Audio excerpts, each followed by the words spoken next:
Bluetooth speaker mga bro, yun ang i-repair natin ngayon. At magandang araw sa inyo. Yan, titingnan natin kung anong problema nito mga bro. Gamit lang tayo ng charger, tapos try natin. Ito yung charger eh. Try natin dito kung gagana siya. Plug in natin mga bro. Yan, naka-plug in na. So wala, no power. Yan o, walang nag-display, no power siya mga bro. So buksan natin, alamin natin kung ano yung sira.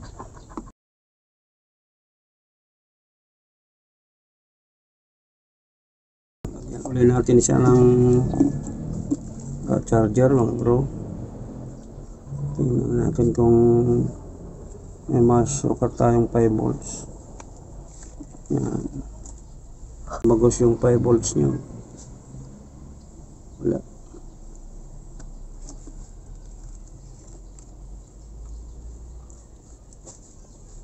Dito magos.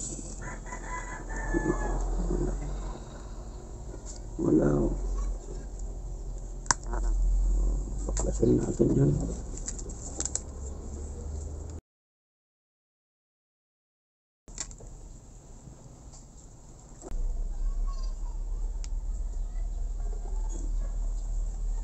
Sira yung kanyang charging pin. So ito na lang gagamitin natin mga bro para mabilis yung ating trabaho. Yan, to-convert na siya natin nitong micro. Yan, ito yung gagamitin natin.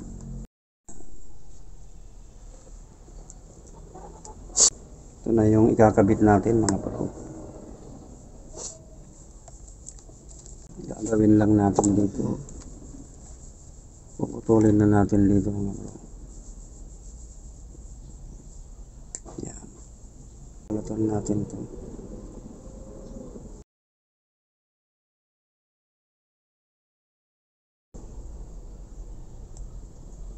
Yun, lalagyan natin ng hinan.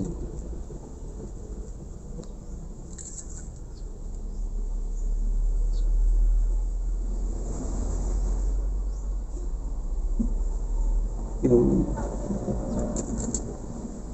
Tapos ibubutas siya natin dito mga bro. Saan nakalagay? Natin dito sa tabi. Padadaanin.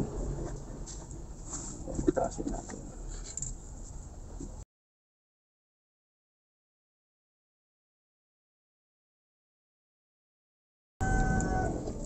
Tapos dito mga bro, hihinang lang natin tong ito sa ground, tapos ito sa positive. Tingnan muna natin mga bro kung may voltage lumalabas dyan na 5 volts. Yan, kakabit natin to sa charger.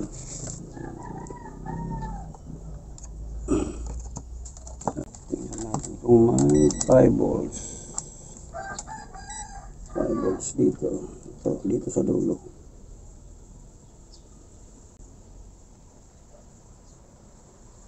Oho.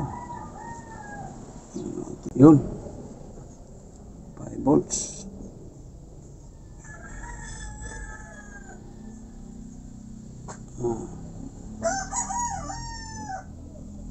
So, kakabit na natin ito mga bro. Hanapin muna natin yung connection ng ano, ng ito yung 5 volts. Tingnan natin kung pumunta dito.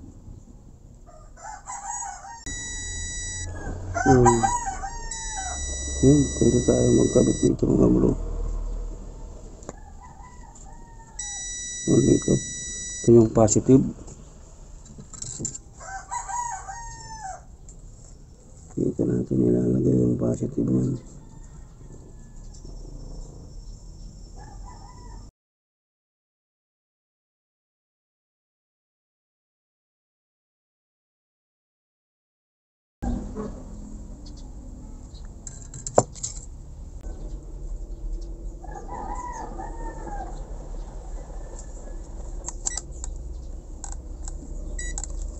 Yung mayroon na siya mga bro. Di pala nakakabit ng gusto yung ano, kailangan yung 5 volts. Yun, may 4.9. So yan na mga bro, nag-charge na siya. So malamang okay na yan.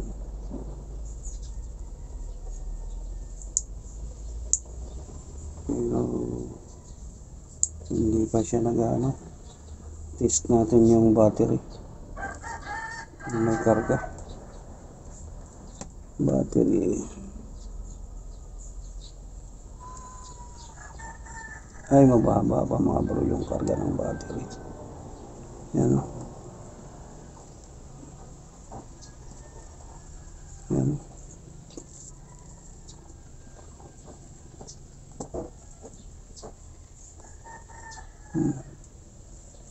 2.2 pa lang. So, charge muna natin mga bro.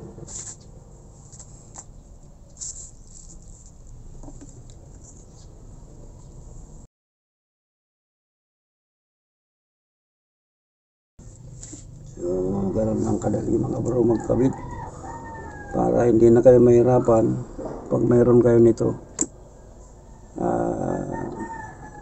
Charging micro USB cable mga bro. Yan, mabilis. Yan mga bro, hindi po ako sponsor nito mga bro, pinapakita ko lang yung gagamitin nyo ng mabilisan. Yan, mas matibay na yan mga bro kaysa sa ganitong charging port. Kasi ito nabubungi sa loob. Yan, tapos minsan kumakalas yung hinang niya. So mas matibay na to, mas malaki. Ikakabit mo na lang sa charger.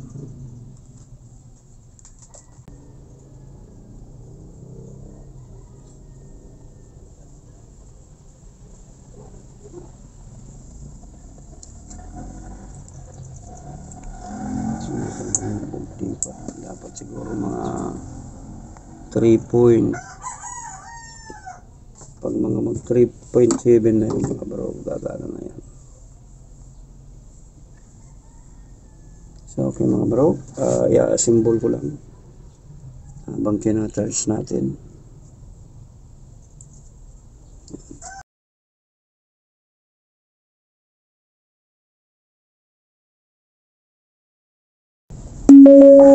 Yun, nabuhay na siya mga bro, okay na.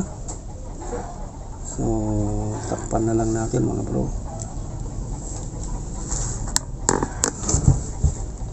Ganun lang mga bro kabilis.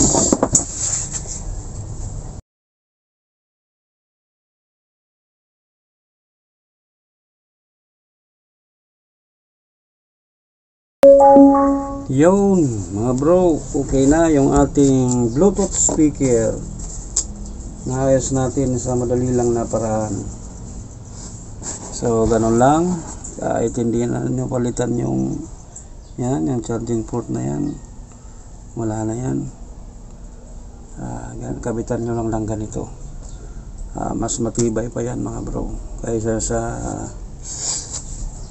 kung papalitan nyo uli siya ng ganyan.